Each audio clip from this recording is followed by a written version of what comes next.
আজকে সকালে ঘুম থেকে উঠে দেখি যে আমার লাগানো জবা গাছটা কত ফুল ধরেছে।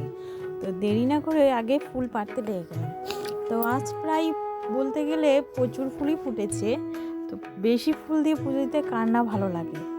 আর এমনিতেও আমি গাছ লাগাতে খুব ভালোবাসি, আর এটা হচ্ছে সব থেকে প্রথম আমার লাগানো গাছ, যে প্রায় 1 বছর হচ্ছে। আগেও অতটা ফুল ফুটতো না, এখন একটু বেশি ফুল ফুটছে, আর একটু হালকা হালকা গরম পড়তে লেগেছে, তো ওর জন্য মনে হয় ফুলগুলো একটু বেশি ফুটছে।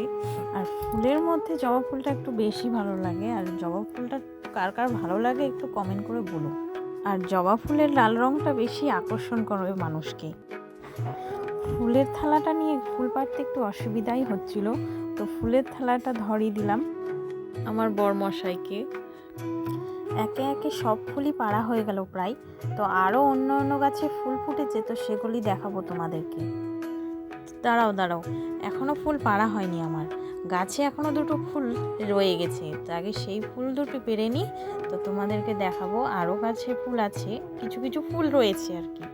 তো চলো এবার বাকি ফুলগুলো তুলে নিই। যা দু একটা করে ফুল ফুটছে সবে, এখনও কারণ এখনও সেরকম ফুল ফুটে না, যেহেতু গাছ অনেক ছোট।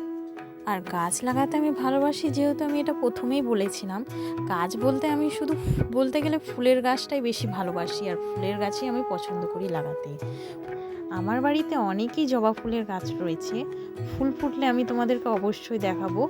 তো ফুল গাছের সাথে সাথে একটা লেবু গাছও রয়েছে, গন্ধরাজ লেবু গাছ, তো তোমাদেরকে অবশ্যই দেখাবো পরের ভিডিওতে। এই দেখো আমার সমস্ত ফুল পাড়া হয়ে গেছে। তো কত সুন্দর লাগছে ফুলগুলো দেখে। তা আগে কিছু ফুল আমি আগে ঠাকুর ঘরের দিকে দিয়ে দেবো। তো চলো ঠাকুর ঘরে ফুল কটা দেওয়া যাক। তো আবার দেখা হচ্ছে পরের নেক্সট ভিডিওতে। লাইক, শেয়ার অ্যান্ড সাবস্ক্রাইব করে দিও। Tata, bye bye.